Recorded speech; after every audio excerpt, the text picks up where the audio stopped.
Celebration मला बोलायचंय तुझ्याशी. पण मला नाही बोलायचंय तुझ्याशी. दादा वहिनी, अगं काय झालंय तुझ्या भावाला? असा का पळतोय माझ्यापासून? तू ही राखी घेऊन गेली होतीस का त्याच्या केबिन मध्ये?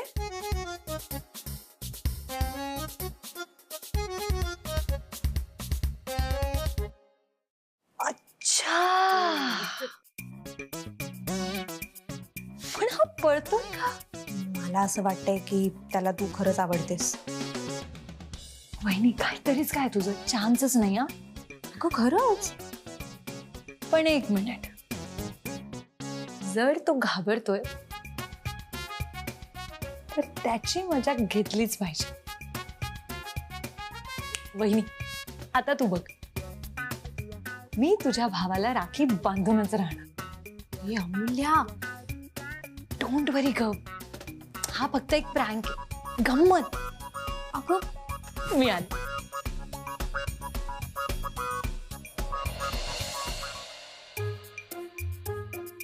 वेदांत, हे काय? राखी. हॅपी रक्षाबंधन. हा, पण ते तू मला कशाला दाखवतेस? म्हणजे माझं रक्षाबंधन ऑलरेडी झालंय बघ. आद्याने मला राखी बांधली ऑलरेडी, आणि मी फक्त आद्याकडून राखी बांधून घेतो, बाकी कोणाकडून नाही.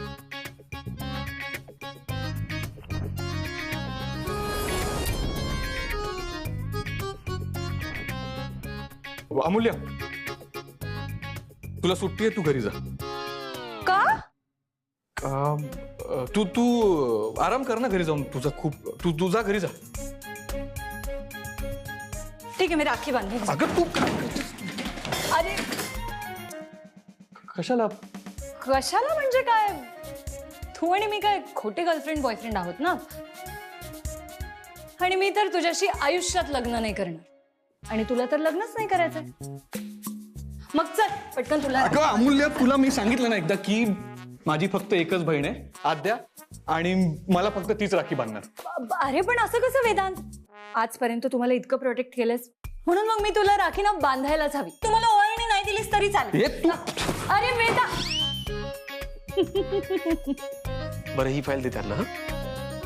आद्या मॅडम, या फाईलचं काय करायचंय? मी तुला मगाशी म्हटलं. एक मिनिट इकडे. काय? इकडे ये तू. अरे दादा, मी काम करतेय दादा. एक मिनिट ऐक. ते अमूल्याला सांग ना. काय? अगं ती राखी घेऊन आली आहे. दादा आता आज रक्षाबंधन आहे, राखी आणणार ना ती. सी, मान्य आहे रक्षाबंधन आहे, पण राखी मी फक्त तुझ्याकडून बांधून घेतो ना. हो दादा, पण आता तिने राखी आणलीस ना. वेदांत, हो. अरे बांधू दे ना मला राखी. का? का म्हणजे काय?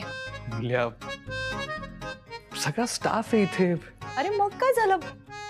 मी फक्त राखी बांधते, गुन्हा थोडीच करते. अगं अमूल्या, पण कशाला ना. वहिनी तूच सांग बरं ह्याला. मला सांग, जेव्हा जेव्हा मी अडचणीत होते तेव्हा तेव्हा माझ्या मदतीला कोण आलं? वेदांत आला की नाही? एखाद्या भावासारखा धावून आला. मग वहिनी तूच सांग, मी याला राखी बांधली पाहिजे की नाही? बांधली पाहिजे ना? वेल, आता एकमेकांना अंगठ्या घालायच्या की राख्या बांधायच्या हे तुमचं तुम्ही ठरवा. मी जाते. Bye bye. आद्या, अगं वहिनी, आद्या तू ये. अमूल्य, आपण तर गर्लफ्रेंड बॉयफ्रेंड आहोत ना. आपण खोटे गर्लफ्रेंड बॉयफ्रेंड आहोत. तरी खोटे असलो, आय मीन खोटे असलो तरी राखी कशाला? म्हणजे बघ ना, स्टाफ समोर उगाच तमाशा, आणि आजीला कळलं तर खूप प्रॉब्लेम होईल. सो नको.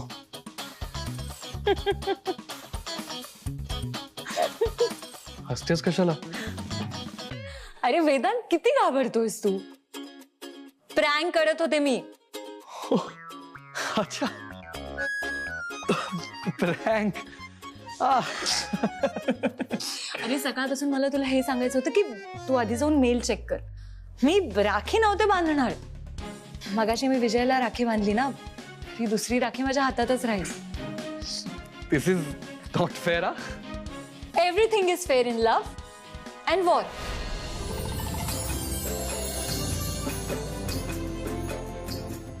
And this is world war. Vedant versus Amulya. आलेच.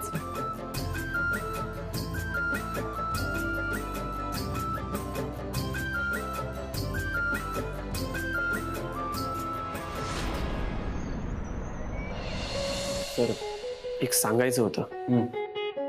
सर ते पुरुषोत्तम आहेत ना, ते हल्ली खूपच प्रश्न विचारतात. म्हणजे सर आपल्या स्टाफचे डिटेल्स.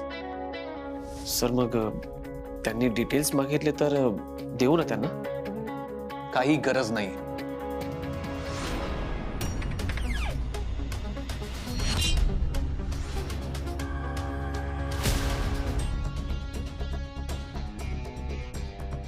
गरज नाही म्हणजे?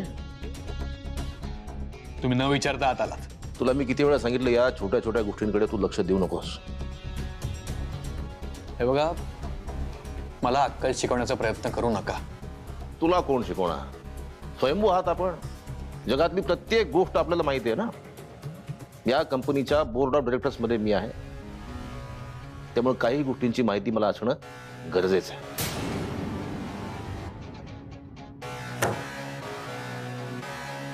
या कंपनीमध्ये कोण किती वाजता येतं, कोण किती वाजता जातं, त्याच्याशी तुमचं काही घेणं देणं नाही.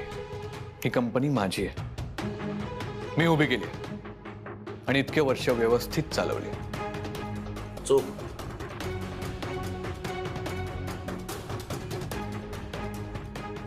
तू या कंपनीचा मालक नाही आहेस. या कंपनीचे मालक आहेत वानखेडे साहेब, आणि आता या कंपनीच्या मालकीण आहेत बहिणी साहेब. आणि बहिणींनी मला सांगितलंय कंपनीच्या कामकाजात लक्ष घालायला. माझा एक प्रश्न आहे, अमूल्य वगळता आपल्या कंपनीमध्ये महिला कर्मचारी का नाही? तुम्हाला काय करायचंय? आपल्या कंपनीत महिला कर्मचारी का नाहीत असा प्रश्न आहे माझा. की कन्स्ट्रक्शन मधलं महिलांना अजिबात कळत नाही असं तुझं मत आहे? तसं असेल तुझं मत तर ते साफ चुकीचं. आणि हे तुम्हीच ठरवलं. मी कधी म्हणालो की मुलींना या कामातलं काही कळत नाही? हे बघा, माझं म्हणणं फक्त एवढं आहे की ही कंपनी माझी आहे आणि इथे काय करायचं ते मी ठरवणार. वयाने लहान आहेस म्हणून 4 गोष्टी सांगतो, समजावून घे. हे स्त्री पुरुष असा भेदभाव करणं बंद कर. महिलांना कमी लेखू नकोस तू. प्रत्येक यशस्वी पुरुषाच्या मागे स्त्री असते. असा फार मोठा हातभार असतो. जे आपल्याला बोलून कळत नाही त्यांना ते न बोलता कळतं. लहान आहेस, समजायला वेळ लागेल, पण समजेल जरूर. विजय, इथून पुढे मला जी माहिती लागेल ती ताबडतोब पुरवायची असा आदेश आहे माझा.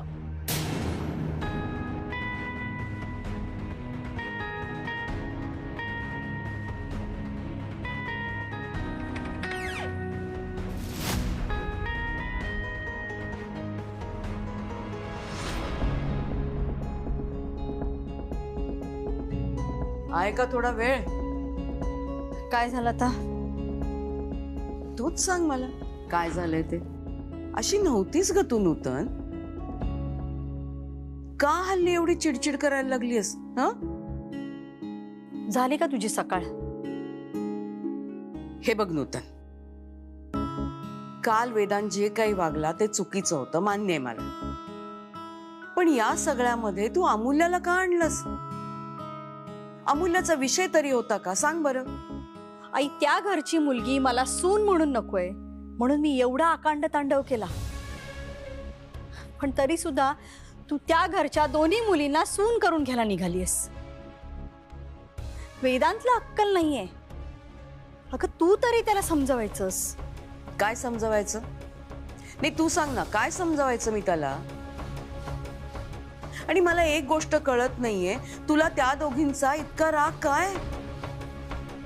नूतन, फार गोड मुली आहेत ग त्या. आई, मला त्या दोघींबद्दल काहीही ऐकायचं नाहीये. नूतन, अगं समजून घे ना जरा. हे बघ, मुलं जशी तुझी आहेत ना, तशी त्या मुली सुना म्हणून इथे घरी आल्या ना की मुलीसारख्याच असणार आहेत तुला. अजिबात नाही, अजिबात नाही. मुलं माझीच आहेत, पण त्या दोघींना मी माझ्या सुना म्हणून कधीच स्वीकारणार नाही. मी एक सांगू, मला ना आता ह्यात पडायचंच नाहीये. पुरुषोत्तम म्हणतात ते बरोबर आहे. इतकी वर्ष मुलांसाठी मी घरी राहिले, माझं करिअर केलं नाही. पण आता मुलांनाच माझं ऐकायचं नसेल तर घरात बसून करू तरी काय मी? त्यापेक्षा माझ्या करिअरकडे लक्ष देते, राजकीय करिअरकडे. आणि तुला इतका पुळका आहे ना, तू कर, घे पुढाकार. तू लग्न लावून दे ना त्यांचं. तुला हवं तसं लग्न लाव. मी नाही मध्ये पडणार. नूतन, शांतपणे ऐक ना जरा. हे आई बास का आता, बास. मला आता नकोय हा विषय. कारण या विषयामुळे ना आपल्यात फक्त वाद होतात, घरातलं वातावरण बिघडतं. त्यामुळे मी ह्यात न पडलेलं बरं आहे. वेदांत आणि विक्रांतला, त्या अमूल्य आणि आरतीला घेऊन जर वेगळं राहायचं असेल तर माझं काहीही म्हणणं नाहीये. कारण रोज मी त्या मुलींचा चेहरा ह्या घरामध्ये बघू शकत नाही.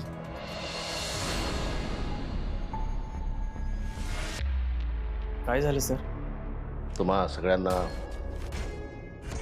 2चा पाढा येतो की नाही ते जरा तपासायचं होतं. येतो ना? येतो सर. म्हण. बे के बे. बे.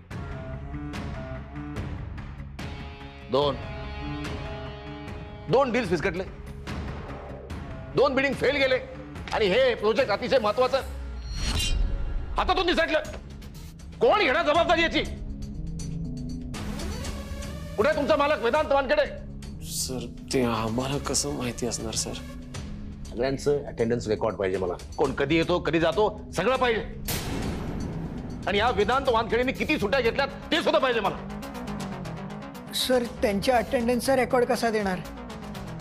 ते तर मालक आहेत ना सर. ते कधीही येऊ शकतात, कधीही जाऊ शकतात. चूक. वेदांत वानखेडे मालक नाहीये कंपनीचा, एम्प्लॉई आहे तुमच्यासारखाच. या कंपनीच्या मालकीनबाई नूतन वानखेडे आहेत. तसं तुम्हाला ते पगार देतात ना, तसं त्यालाही पगार देतात त्या. मी इथे काय करतोय, माझं इथे काय प्रयोजन आहे, तुमच्या आता लक्षात आलं असेल. मालकीनबाईंनी पाठवलंय मला इथे कंपनीच्या कामावर लक्ष ठेवायला. त्यामुळे कोण कधी येतो कधी जातो सगळं डिटेल मला पाहिजे. वेदांत वानखेडेचं सुद्धा. वेदांत वानखेडे हाजीर हो. मी निघते. थांब, पूर्ण ऐकून जा. आई माझ्याकडे वेळ नाहीये. तुला जे काही बोलायचंय ते लवकर बोल. तुला जर का काही समजूनच घ्यायचं नसेल तर मी तरी काय करणार ना आता. त्यामुळे आता मी जे ठरवले ना त्याप्रमाणेच सगळं होईल. हा, देवाला मात्र प्रार्थना नक्की करीन की तुला लवकरात लवकर सुबुद्धी देव. आणि तू ज्या माणसाच्या सांगण्यावरून ही असं वागतेस ना, त्याच्या प्रभावाखालून जेव्हा बाहेर येशील ना तेव्हा कळेल तुला मला नक्की काय म्हणायचंय ते. टोमणा कळतोय मला तुझा. तुम्हाला जे करायचंय ते तुम्ही करा. पुरुषोत्तमनीच मला सांगितलंय, मुलाला ज्यांच्याशी लग्न करायचंय ना त्यांच्याशी त्यांना करू दे. आणि म्हणूनच मी विरोध करत नाहीये. So all the best. मी सुद्धा देवाकडे प्रार्थना करीन की देव तुम्हाला सुबुद्धी देवो.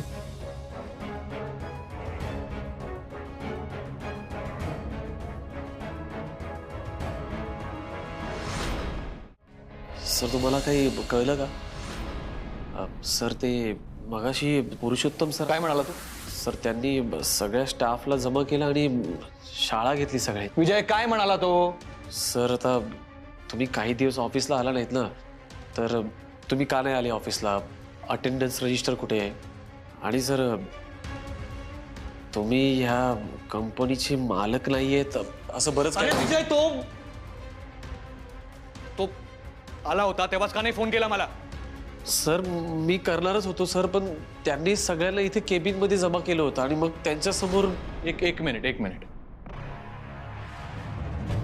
म्हणजे तो पुरुषोत्तम तो माझ्या केबिन मध्ये आला होता. हो सर, ते इथे केबिन मध्ये येऊनच बोलत होते.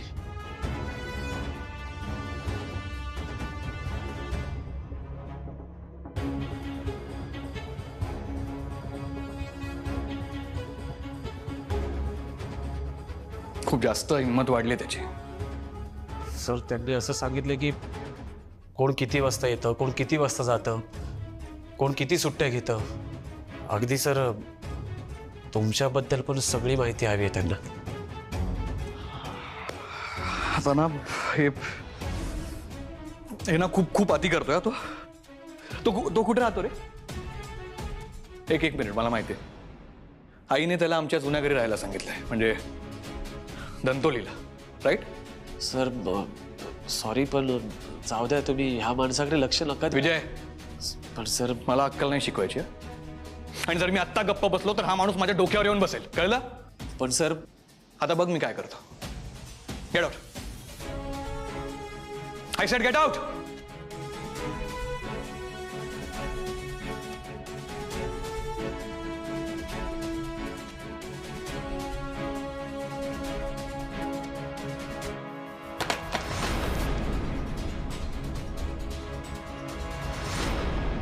येस मिसेस अभ्यंकर, मी तुम्हाला कोटेशन्स मेल केलेत. हो, फार बेसिक चार्जेस आहेत, यू चेक इट आउट. हां, हो, काहीच हरकत नाही. ॲक्च्युली मला आवडेल आपलं कोलॅबरेशन झालं तर. शुअर. हो, काहीच हरकत नाही, तुम्ही मला ईमेल करू शकता. नो प्रॉब्लेम, मेसेज पण चालेल. Okay, sure. Yes, thank you, bye. हा ते मॅडम, वेदांत सर. काय त्याचं? हो, वेदांत सर खूप चिडलेत. कोणावर? ते पुरुषोत्तम सर आले होते ऑफिसला. त्यांनी मला काही प्रश्न विचारले, मी सांगितले सरांना. त्यावरून सर खूप चिडलेत. हो, तुमचं जुनं घर ते धंतोलीलाच आहे ना? हो. हो, तिकडे आता पुरुषोत्तम सर राहतात. आणि वेदांत सर रागात तिकडेच निघाले. कदाचित त्यांची मारामारी होऊ शकते. हो काय? हो, मला ना खूप भीती वाटते. तुम्ही काहीतरी करा ना. तुम्ही थांबवा ना त्यांना, प्लीज.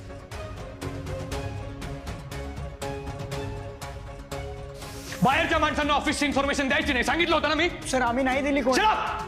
दादा, कुठे चाललायस? आद्या बाजूला. दादा, मला माहितीये तू कुठे चाललायस. तू पुरुषोत्तम काकांकडे जातोय हो ना? Adya, I said get out of my way. एक मिनिट थांब, तू प्लीज शांत हो. आपण बोलू, आपण बसून बोलू ना. दादा, दादा ऐक माझं. सर ते मॅडम, आता हो, ते पुरुषोत्तम सर खूप डेंजर आहेत. हो, ते जेलमध्ये जाऊन आलेत असंही मी ऐकलंय. आणि सर इतके चिडलेत की अमूल्याच दादाला थांबवू शकते.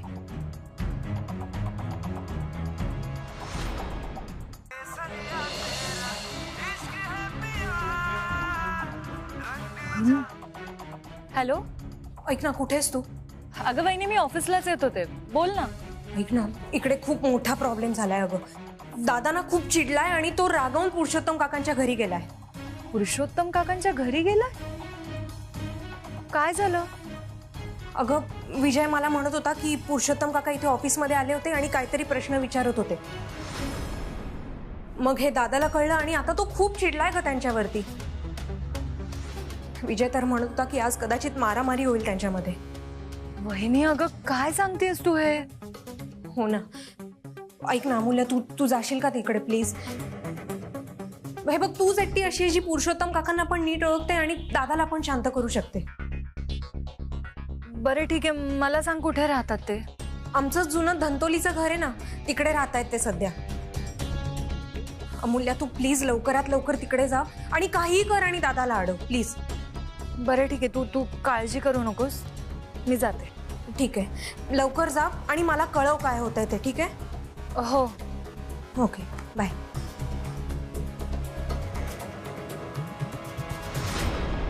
दाता तू है सबका, अजो समा का, मालिक खालिक दोनों जहां का. सब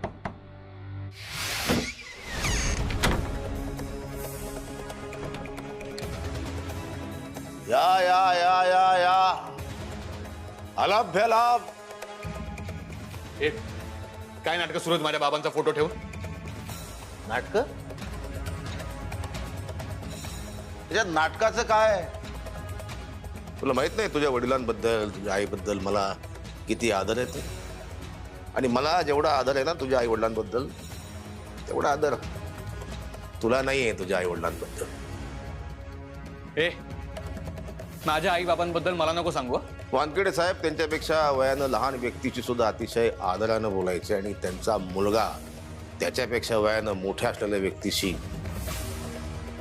अरे तुरेच्या भाषेत बोलतो. मग माझ्या ऑफिसमध्ये येऊन कोणालाही काही विचारायचं नाही. जे विचारायचं ना ते मला विचार. हे माझंही ऑफिस आहे. मी या कंपनीच्या कोणत्या हुद्द्यावर आहे माहित नाही तुला?